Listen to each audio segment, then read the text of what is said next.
విశ్వశక్తి సహాయంతో డబ్బు ఐశ్వర్యం మీ సొంతం చేసుకోండి. Law of attraction work shop కేవలం 999 రూపాయలకు మాత్రమే. హాయ్, హలో, నమస్తే. నేను శిల్ప. మనతో ఉన్నారు లైఫ్ కోచ్ శారదా గారు. నమస్తే మేడం. నమస్తే మేడం, ఇప్పుడు అందరూ కాంపిటేటివ్ ఎగ్జామ్ కి ప్రిపేర్ అవుతూ ఉంటారు. ప్రిపేర్ అయ్యే వాళ్ళు వాళ్ళ లక్ష్యాన్ని సాధించాలంటే వాళ్ళు ఎలా ప్రిపేర్ అవ్వాలి? నవేడేస్ కాంపిటేటివ్ ఎగ్జామ్స్ అంటే చాలా పెద్ద ప్రపంచం. అది ఆ ప్రపంచంలో మనం గెలవాలంటే మనకు ఒక స్టామినా ఉండాలి. చాలా మంది వాళ్ళ స్టామినా ఏంటో తెలియదు.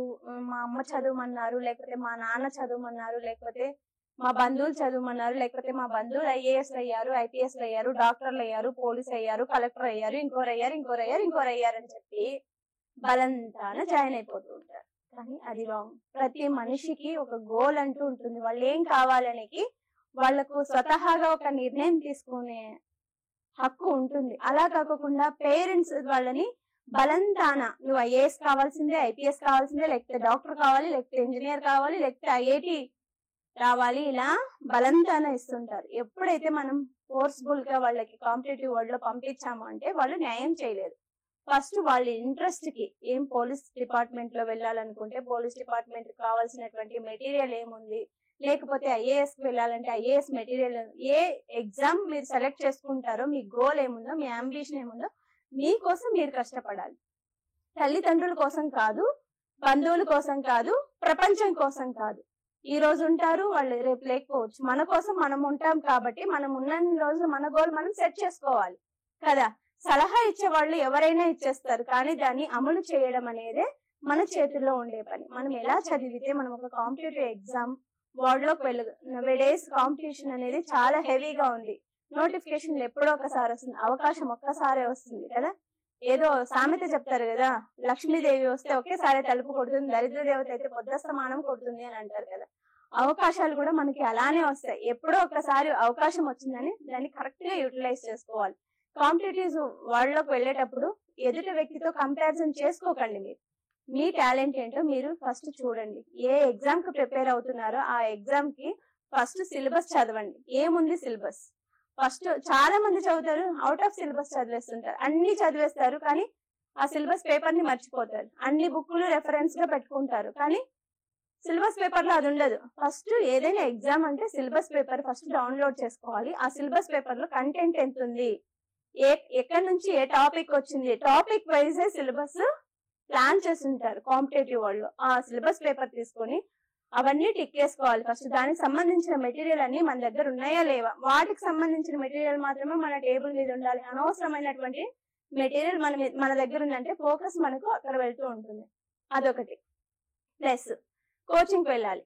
కంపల్సరీ కోచింగ్ అనేది మస్ట్ అండ్ షుడ్. ఎందుకో తెలుసా, మనం స్వతహాగా చదివింది ఒక కోచింగ్ కి వెళ్ళి చదివింది డిఫరెన్సియేషన్ ఉంటుంది.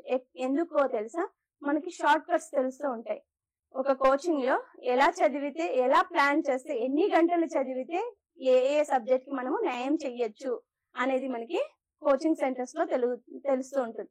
దాన్ని మనం వచ్చి మళ్ళీ సిలబస్ పేపర్ పెట్టుకొని సబ్జెక్ట్స్ వైజ్ గా ఒక 45 minutes ఇలా డివైడ్ చేసుకొని ఆ సబ్జెక్ట్ అనేది కంప్లీట్ చేయాలి. ఇలా ఎన్ని రోజులు చేయాలంటే, ఇప్పుడు మీరు ఒక ఎగ్జామ్ కి వెళ్తున్నారు అంటే అన్ని క్లోజ్ చేసేయాలి. ఫ్రెండ్స్ క్లోజ్ చేసేయాలి, ఫోన్లు క్లోజ్ చేసేయాలి, తల్లిదండ్రుల్ని కూడా మర్చిపోవాలి చెప్పాలి అంటే. ఎందుకో తెలుసా, అవన్నీ మనకి దగ్గర అయ్యాయి ఈ రోజు అంటే రేపు పొద్దున మనకు ఉద్యోగం రాకపోతే వాళ్ళు మనకు దూరం అవుతారు. ఈ రోజు వాళ్ళు దూరం అయ్యారు మనకు అంటే రేపు పొద్దున ఉద్యోగం వచ్చినప్పుడు వాళ్ళే నా కొడుకు, నా ఫ్రెండ్స్ అని మన దగ్గర అవుతారు. మనం వాళ్ళ మోజులో పడిపోయాము అంటే మనం కాంపిటేటివ్ వరల్డ్ లోకి వెళ్ళలేము. ఎందుకంటే డిస్టర్బెన్స్ మనకి. మనం ఒక గోల్ లో ఉన్నాము, చదువుతున్నాము అంటే మన ఫోకస్ మొత్తం చదువు మీదే ఉండాలి. వేరే వైపు మన దారినంటూ మళ్లించకూడదు. ఒక ఫ్రెండ్ ఫోన్ చేస్తాడు, రారా బయటకు వెళ్దాం, ఇంకో ఫ్రెండ్ ఫోన్ చేస్తాడు, రారా ఈ మూవీ రిలీజ్ అయింది, లేకపోతే ఇంకో ఫ్రెండ్ ఫోన్ చేస్తుంది, అక్కడికి వెళ్దాం, షాపింగ్ కి వెళ్దాం, ఇలాంటివన్నీ పెట్టుకున్నారు మీరు అనుకోండి. కాంపిటేటివ్ వరల్డ్ ఎగ్జామ్ లో వెళ్ళాలి అనుకుంటే ఇవన్నీ మీకు డిస్టర్బెన్స్ అవుతాయి. ఫస్ట్ అన్ని వదిలేసి focus your syllabus, focus your career. ఆ కెరియర్ మీద, ఆ సబ్జెక్ట్ మీద పట్టు సాధించుకున్నారు అంటే ఖచ్చితంగా కాంపిటేటివ్ వరల్డ్ లో మనము విన్ అవ్వడం అనేది చాలా ఈజీ. ఈ రోజు నోటిఫికేషన్ వచ్చింది అంటే ఈ రోజు బుక్ తెచ్చుకోవడం కాదు, నోటిఫికేషన్ వస్తుందేమో అని ముందునే బుక్స్ తెచ్చుకొని అవన్నీ మనం చదువుకుంటూ కూర్చొని ఎగ్జామ్ పోస్ట్ పోన్ అయినా కూడా మన మైండ్ సెట్ ని మనం మార్చుకోకూడదు.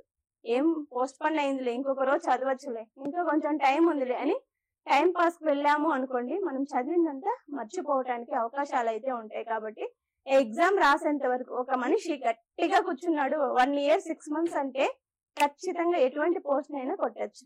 కాబట్టి వాళ్ళ గోల్ అనేది వాళ్ళు ఫస్ట్ సెట్ చేసుకొని కాంపిటేటివ్ వరల్డ్ లోకి వెళ్ళాలి. అలా వెళ్ళగలిగితేనే విజేతలుగా నిలుస్తారు, లేకపోతే లూజర్ అయిపోతారు. Thank you madam. చూసారు కదండి, ఈ కాంపిటేటివ్ వాళ్ళలో మీ లక్ష్యాన్ని సాధించాలి అనేసి మీరు ముందుకు పరిగెడుతున్నప్పుడు డీమోటివేట్ అవుతూ ఉంటారు.